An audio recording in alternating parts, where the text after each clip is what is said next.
Ih, jahat banget, enggak.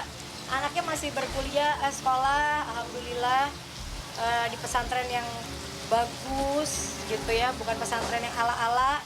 Pesantrennya pun 3 jam dari Jakarta, yang tidak gampang aku datengin juga.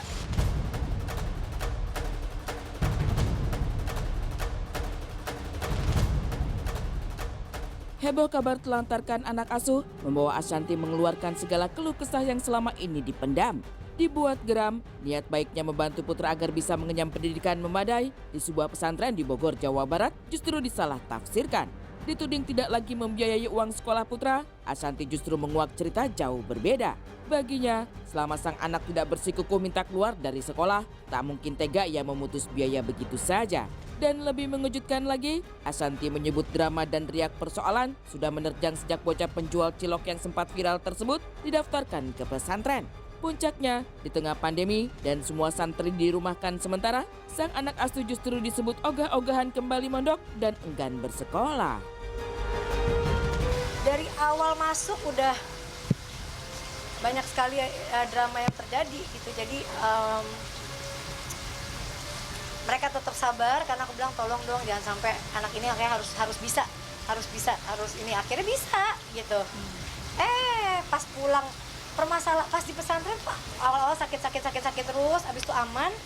Pas pulang karena COVID, karena harus pulang, nah udah dari situ nggak tahu ada kenapa yang masukin, dari situlah minta berhenti lagi gitu. Tadinya selama di pesantren cuma sakit ini, sakit itu doang, tapi nggak dia masih bisa lah orang-orang di pesantren masih bisa untuk apa? Bisa menangani gitu. Karena informasinya masuk itu tanggal 11 Januari, kemudian kita antar ke sana, tapi kemudian ditolak oleh pihak pesantren. Katanya bahwa putra itu sudah tidak menjadi tanggung jawab pihak Ashanti. Selagi anaknya nggak minta keluar, nggak mungkin aku keluarin. Ih, jahat banget, enggak. Anaknya masih berkuliah, sekolah, alhamdulillah di pesantren yang bagus gitu ya, bukan pesantren yang ala-ala. Pesantrennya pun 3 jam dari Jakarta, yang tidak gampang aku datengin juga. Ketenangan Ashanti tentu terusik ketika kabar tak sedap terus menggelinding kian liar. Namun bukannya menghindar, istri Anang ini justru lega, seolah segala beban yang selama ini terpikul di pundaknya dan dipendam sendiri mencuat juga ke permukaan.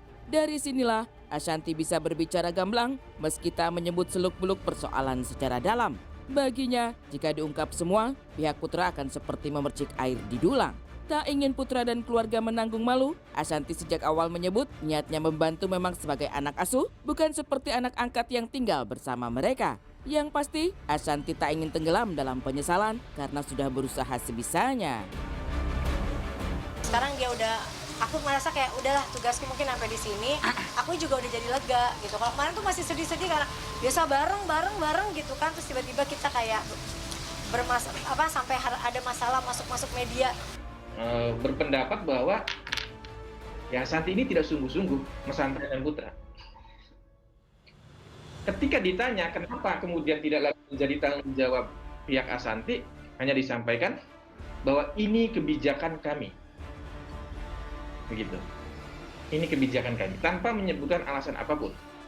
Aku punya 4 anak, jadi aku mengasuh anak tuh memang niatnya untuk membantu gitu, niatnya sosial aja, bukan pengen untuk mengangkat anak untuk tinggal di rumah untuk bareng tuh bukan begitu. Memang niatnya aku adalah jadi bukan mengangkat kali, jadi asuh ya gitu, anak asuh gitu, supaya yang nggak mampu, yang nggak bisa sekolah yang tinggi, yang punya niat yang bagus. Aulia alhamdulillah nilainya bagus, udah nggak ikut mulung lagi.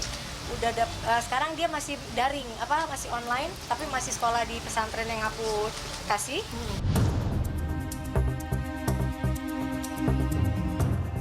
Kisruh isu penelantaran anak asuh menyisakan nokta hitam dalam perjalanan panjang Ashanti sebagai seorang ibu. Menengok kedekatannya sebagai ibu sambung dari Aurel dan Azriel, Ashanti menjelma bagai malaikat yang menaungi 2 anak Anang itu dengan sayap kasih sayang. Dan sebelum polemik ini mencuat, Ashanti sudah tunjukkan itikat dan keseriusan membantu dengan mendatangi keluarga hingga membujuk putra untuk mau bersekolah kembali. kali ada bikin video sama aku yang akhirnya aku tarik videonya karena menurut aku takut dia dibully gitu. Tapi bener yang aku takutkan terjadi lagi gitu, tapi udahlah. Apa namanya tadi aku bilang ya ada video yang kita panggil keluarga Aulia, keluarga ini, keluarga Putra, ada kakaknya juga, kita udah bilang bahwa yakin, gak nyesel, begini loh, begini, tapi dia tetap sepertinya enggak, aku mau disekolahin sama kakak-kakakan aku, dia nggak nyebut nama siapa, jadi ya udah oke. Tak ingin menduga-duga apakah ada pihak tertentu yang mempengaruhi Putra, Ashanty ingin fokus pada anak asuh lainnya yang benar-benar ingin mengenyam pendidikan. Namun jika masih ada pihak-pihak yang melontarkan tudingan miring, Ashanty siap mengambil langkah tegas. Dan bukan sekedar ucapan hampa, Ashanty menyebut memiliki banyak bukti bahwa tudingan menelantarkan anak asuh hanya sekedar kabar burung belaka. Aku memaafkan, kan kita manusia, sesama manusia harus memaafkan, karena kalau sampai sini aja aku maafkan. Tapi kalau misalnya masih terus membuat statement lagi yang nggak jelas, ya aku punya bukti banyak juga untuk bisa melakukan yang lebih jauh. Kayak bagi aku, kita lagi begini, kondisi lagi nggak bagus, kita semua lagi saat pandemi ini semua pasti lagi nggak enak. Jadi kita baiknya ya selagi aku masih bisa menahan diri, aku memaafkan.